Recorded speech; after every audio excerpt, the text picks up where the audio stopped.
I'm standing right outside the Yeshiva Bet El. This is the door of it. This is in the old city, and as you see, there's the 6 different gates of the old city that are on this door. Rabbi Getz re-established Shiva after its destruction, 1948. They have a street here, Rehov Bet El, if you can see behind me, which follows through. This building, of course, is not the original building structure. This building is just on the same place of the original Yeshiva Bet El, where the Rashash was. The Rashash is famous for the kavanot of the Rashash, of the prayers, that we could have the right intentions. And some people say that he had the neshama of the Arizal in him when he was able to make this book of the kavanot, of how to have right kavanot when you pray. What was the secret of what made the Rashash great was that when he was 17 years old, as a Yemenite boy, he was selling spices to keep himself alive, and he would go from house to house. Went to the head of the city, the mayor's house, to sell some of his spices, and the head of the town, the mayor, his wife, she asked him to come upstairs so she could buy from him. And when he came into the house, she locked the door and she said, "If you don't sleep with me, then I'm going to kill you." She wanted to have children from him. She said, "My husband's not in town for the next 2 weeks, and I'm a handsome guy like you. I want to be able to have a child from you." And the Rashash said, "Okay, I guess I have no choice. Let me go upstairs to get myself ready. Is there a bathroom here?" So she said, "Yes, there's a bathroom upstairs." He went upstairs to the bathroom, and he ended up seeing, they opened the window, he said there was a jump of 20 meters, a few flights.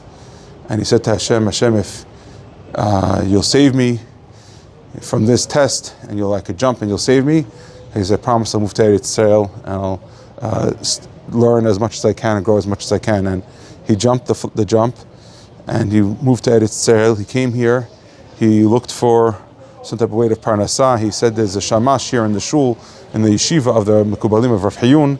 He said, "I'll work under him, I'll be his gabbai." The shamash is shamash. And I just need a place to sleep, and I need to have some basic food. And Rav Hayun agreed to it. So what happened was, he was a great in Kabbalah, and he noticed that they had questions, that they would talk about things of Chaim Vital, things of the Arizal. And he once, in other words, they had a question they couldn't figure out. Rav Hayun said, "Let's leave it till after Hatzot Laila, we'll come back, we'll rediscuss." So in the meantime, he went, the Rashash, and he wrote the answer of this question on a piece of paper and put it in the book of Rav Hayun, that will find it on the page where they left off. Then when he came back after Hatzot, he saw that the answer was there on a piece of paper, written beautifully. He didn't understand where the answer came from, and they asked everybody, nobody knew where it came from. And Rav Hayun said, "Oh, it must be a special, maybe Eliyahu Navi's doing it." And then this happened again a few weeks later again, where there was a question and it was answered by the Rashash. He put Rav Shalom Sharabi put the answer in the letter, and he put it in the book, and again this was happening a few times. And he was hiding the fact that he knew the answers to these questions of the greatest Mekubalim. Until one day when Rav Hayun went home, told his wife and kids that we have Eliyahu Navi answering our questions in the yeshiva. And the daughter of the yeshiva, Rav Hayun's daughter, Hannah, didn't believe that this is really what's happening. She said, "I have to check this out." And when everybody left the Beit Midrash, she said, "I'm going to go," and she's looking through the windows, and she noticed that the gabbai went in, locked the door, and then left a few minutes later. And she told the father this, and the father went over to Rashash, and he thought that maybe his daughter's making it up. And he went to Rashash, confronted him, and said, "Do you know why I noticed that you're coming into the room? Are you doing anything in the room when you go in?" He says, "No, I'm just cleaning up." And he said, "No, I am gozer, I'm decreeing on you as a Marad Datra, the head of this area, that you have to tell me what is going on if you're answering the questions." He says, "Yes, I am answering the questions." And he said, "I wanted to keep quiet because I promised that when I jumped that I'm going to not publicize what I know and what I do." And the rabbi then agreed, said, "I want you to be the yeshiva one day." He said, "Has Shalom." He says, No. Not long after that, the Rav Hayun died.